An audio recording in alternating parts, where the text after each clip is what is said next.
Hi everyone, hope you're doing well from wherever you're watching this channel, depending on your time zone. Now, when William Ruto made the remark about the sword, that he is unstoppable, of course we have individuals who felt threatened. And if you go on that list, the man who comes first is OKIYA OMTATAH, the Busia senator. Busia senator is one man who has stood every time to defend the people. Anytime he feels that those in power are threatening our constitution and are oppressing Kenyans. And OKIYA OMTATAH had filed so many cases that he felt that William Ruto want to operate outside the constitution. So that is the man Ruto was focusing on with all those kind of threats. Now, OKIYA OMTATAH, when he was stopped from recording a statement at the police station there in Incase, he later spoke. And he has a message for William Ruto. Yes, Ruto has threatened him, according to him, but above all, he will not buy into threats. He's going to fight for justice. And he's telling Ruto one thing, which is very clear, that you can only be unstoppable when you are working within the constitution. If you respect the constitution and your work is in line with the constitution, then you are unstoppable. Because then how can someone challenge you or stop you? But when you start operating outside the constitution, you are stoppable. He's telling him that you are not an emperor. You can't rule as a king. That don't fool yourself thinking that you are a king and rule the country like a private entity. That cannot happen. This is only possible in Gulf countries and elsewhere, but not here in Kenya. Hapa tunapiga kura. So OKIYA OMTATAH has a very strong message for William Ruto, and he is clear that this fight is going to continue. At no any given point, he can buy into threat, in as much as he feels, yes, there are threats directed to him. And the president, he talks of his being not unstoppable. My advice to him is that he's only unstoppable if he's operating within the law. The moment he steps outside the law, he's stopped by the constitution. And he's not an emperor. He's a servant of the people. He's not a king. We are elected to serve and he earns a salary. He's not a regent, he's not a king. So he should not begin fooling himself that he's a king that's going to rule, that he runs this country like a private kiosk. You have seen his obsession with roadside road declarations. Wherever he goes, he's declaring projects. What happened to the budget that the parliament passed? So all these things are there. And the fight we're having now is a fight over Chapter 12 to make sure that the public finances are protected, public assets are protected, and we are going to do everything possible to remove money from his control, because the treasury as it's constituted now is unconstitutional. The treasury is not supposed to be under the Minister for Finance and therefore under the President. It's supposed to be independent and serving the 48 governments, the one national and the 47 county governments equally. So those are the things we are going to take up. A budgetary corruption and using the budget to steal from Kenyans, we are going to fight and stop it. Money that has been stolen in the past through the budget, we are following it and we are going to follow those people. Article 225, clause 6 is very clear that if you are in political office or in the civil service and money is lost under your charge, you are liable, whether you are in office or not. So we want to invoke these clauses and ensure that the assets of the people of Kenya are protected and their taxes are also protected and are accounted for. So the president should stop fooling himself that he's above the law. He's not.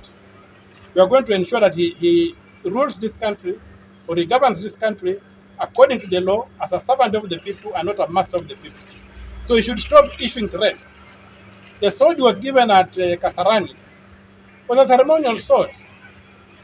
Our national anthem, if he thinks that sword is going to penetrate the republic, he should listen to the national anthem, which says that justice be our shield and defender.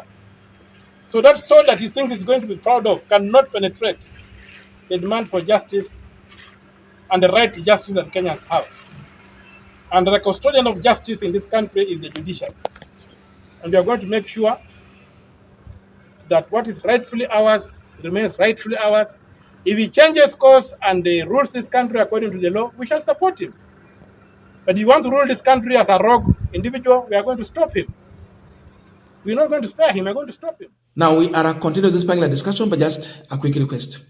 For those who are watching and you are not subscribed, please consider subscribing. To our channel subscribers, Samasa, thank you so much. And again, to all our viewers, please give this video a thumbs up. Thank you so much, and back to this discussion. Now, there was a time when OKIYA OMTATAH was at Citizen TV at Jeff Koinange live. And there is something he said. I think he saw it coming. And this was in reaction to when power was being officially and ceremoniously handed over to William Ruto by the fourth president, Uhuru Muigai Kenyatta. And OKIYA OMTATAH was keen to see the reaction and body language of William Ruto when Uhuru was handing over the constitution and when he handed over the sword to him. What did Ruto do? When he was handed over the constitution, he took it and kept aside. But at the time Uhuru Kenyatta ceremoniously handed over the sword to William Ruto, he took it, he lifted it up, and he showed it to the people. So that symbolized something. That Ruto was more focused on ruling this country by sword, but not by the constitution. When the spirit of our constitution is that you have to rule within the law. So you look at that. Kwa nini he did not wave the constitution to the people to tell them that, you see, this is what I've been given to rule in line with this. He did not do that. So what OKIYA OMTATAH foresaw just came to happen. Ruto does not want to rule using the constitution. He wants to rule using the sword. But he has failed to understand or to disregard the meaning of that sword. For him, it is a sword that he has turned to Kenyans. But this one was meant to turn to the enemies of Kenyans. That's why you see he's talking about the sword every time. So OMTATAH was right on that. Now, we have serious issues here of roadside declaration. You are talking about project here and there, but these things are not in the budget. They have not been budgeted for. OKIYA OMTATAH is saying that that must come to an end. He's talking about fixing the finances. The treasury should be separated from the executive. Because now Ruto wants to control the treasury.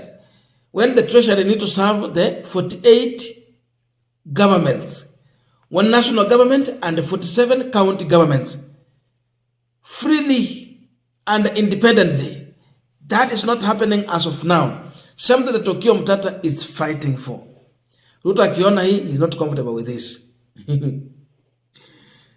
You see, like the other time when the control of budget was talking about how they budget for corruption. When she's Speaker man, she is independent, but they want to gaga. That's why you see they bring in some other issue of cases here and there. That must stop. You talk about the assets of this country, KICC, Kenya Pipeline. You talk about the rice. Is it Mwea rice something there? There are so many. These are assets that the executive is planning to dispose. OKIYA OMTATAH is against that. He's saying that these properties and assets must be protected. So Ruto should not have the power to dispose these properties. That fight is serious, and of course he's doing it in court. So you find that Ruto definitely he's targeting people like OMTATAH and other lawyers who are fighting so much hard to defend that which belongs to Kenyans. And this fight is going to continue. Of course, above all, with all those threats, OMTATAH is trying to come above it. And is sounding a warning also to those people who have been used in their offices to loot money, that you will be answerable as an individual if you authorize finances that has not been budgeted for, that end up in corruption. They are going to fight to the end. These people should also understand that Ruto is not going to be a lifetime president, in as much he thinks so, but it can never happen. They will be answerable to these cases when Ruto even will not be in power. For now, intimidation can happen here and there, but above all, people can just protest also and reject all this. Lakini wajua ya kwamba there is an end to everything. When that time will come, they should ask themselves, mutakuwa wapi? Na ni nani atawatetea? Let them follow the law. So one thing OKIYA is serious about that. Don't fool yourself and think that you are a king and you can rule by decree. That cannot happen. A strong message that we are here to fight, and this fight will not end anytime soon.